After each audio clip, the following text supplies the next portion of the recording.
If you want to spend the rest of your life doing only what you love, then keep watching. You might have no idea who I am or what I've done, so here it goes.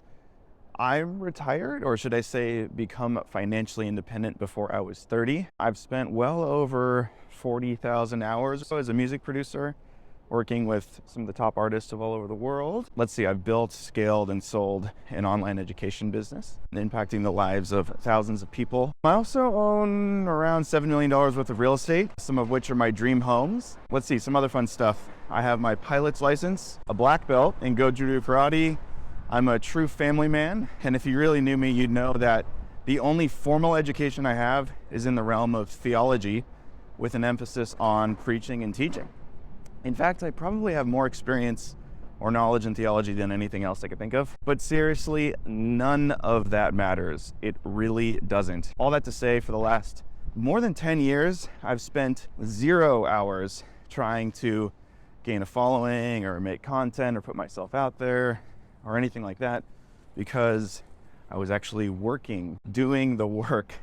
I had zero interest in trying to tell everyone who I was or what I did. But now that's all gonna change. In this video, I'm going to have a fireside chat with you in my loft here in the city, and I'm going to finally share the lessons that I have learned. I remember when we were first launching Mastering.com, there's one guy who's literally working like right down the street, doing just whatever finance people do. And you make a lot of money doing that. He was a client of mine and he submitted tracks all the time. As soon as we said we're hiring, he applied right away because he was running away, suppressing what he really wanted to do, which was music, and sitting into this corporate identity, walking around Midtown with those Patagonia puffy coats. He told me he would just hit refresh to wait until there was a response back for his application. And we hired him. He hasn't worked in finance a day since. He's releasing his own music. And now that I've stepped out of the company, he's basically running it. That's one very significant life that we've changed. I guess I've just seen lots of lives genuinely changed when I interact with them.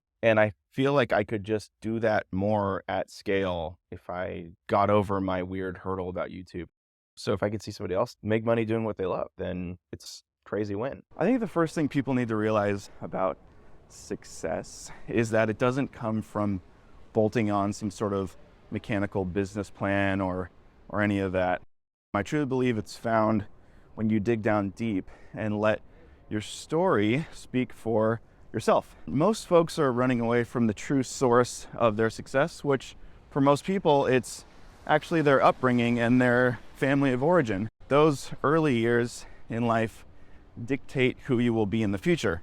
And it's important to be curious about those early years. My parents were immigrants from South Africa, and my dad was an architect, entrepreneur. One time, 5th grade, it's like, what did you get for Christmas? It's like, I don't know, some clothes. What did you get? Oh, I got an Xbox, a new motorized scooter. And I just looked at it as cool, man. I just knew that their parents gave that to them and that there was nothing there that they earned. My parents still doubted me for sure. So when my parents split up, I barely got out alive. I don't think I've ever fully recovered. Now, while I have my family to thank for who I am, I also have to be honest about my faith. I think that faith, religion, philosophy, worldview is stuff that most people are afraid to talk about, including myself.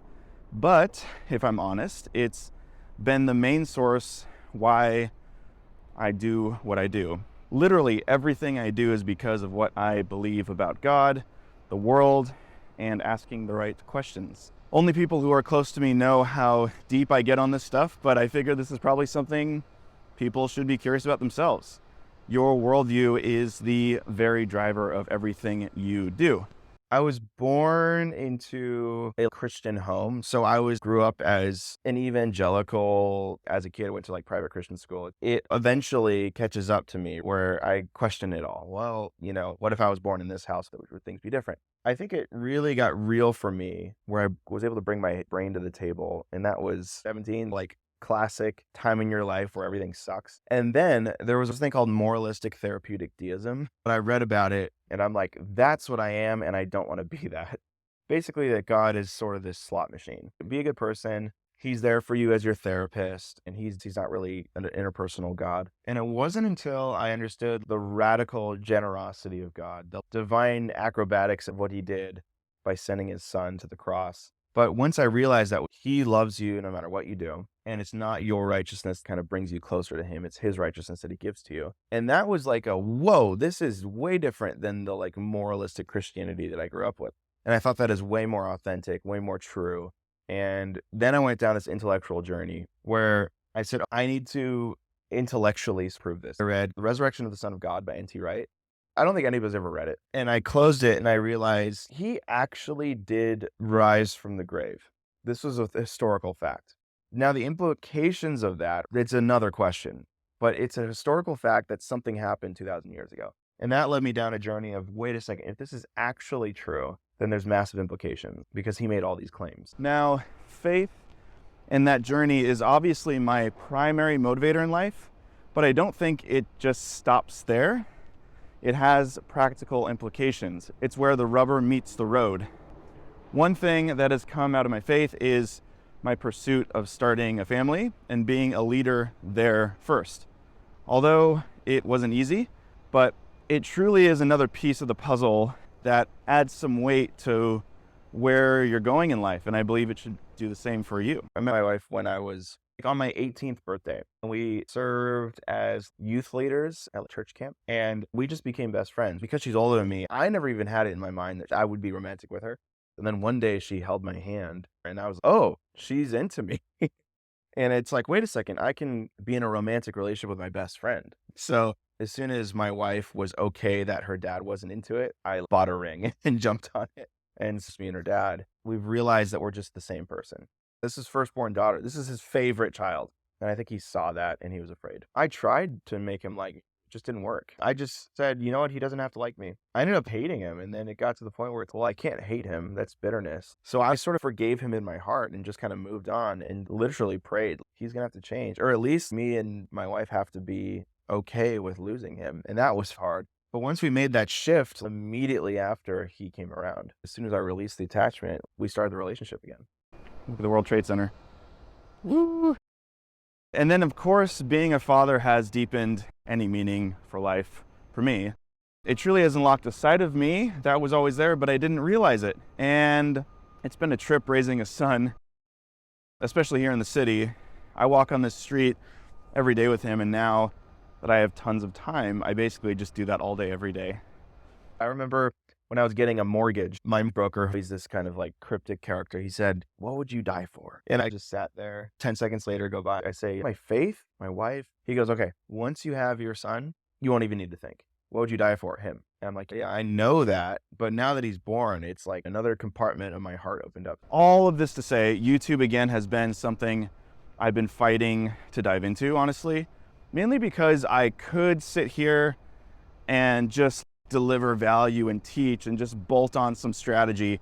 But honestly, I believe that would be an easy way to go about it. I think I'd much rather just dive in and be vulnerable and be honest about some significant things in my life. And if I do that, then I've truly got nothing to lose. I think the best answers have always come from the best questions. There's no formula or framework for this. You have to be in relationship with them and then listen, give a damn, and ask questions that challenge. People will go on YouTube to try to do some sort of tactic or tutorial, and it works if like how to hang a curtain rod or something. You just go get the answer.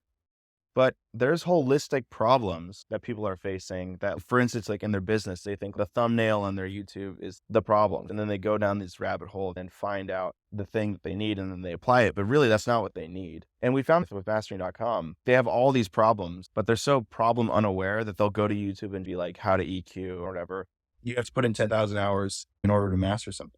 People on YouTube, generally speaking, haven't put in their 10,000 hours on something. And there are people who do. I just want to be able to put out really great content and people just come for the content itself. I would hope that I could just get away with that. I promise you that I will pour my heart into whoever is on the other end of the screen. If you want stuff like this, go ahead, subscribe, hit the notification bell, and I will make videos for you.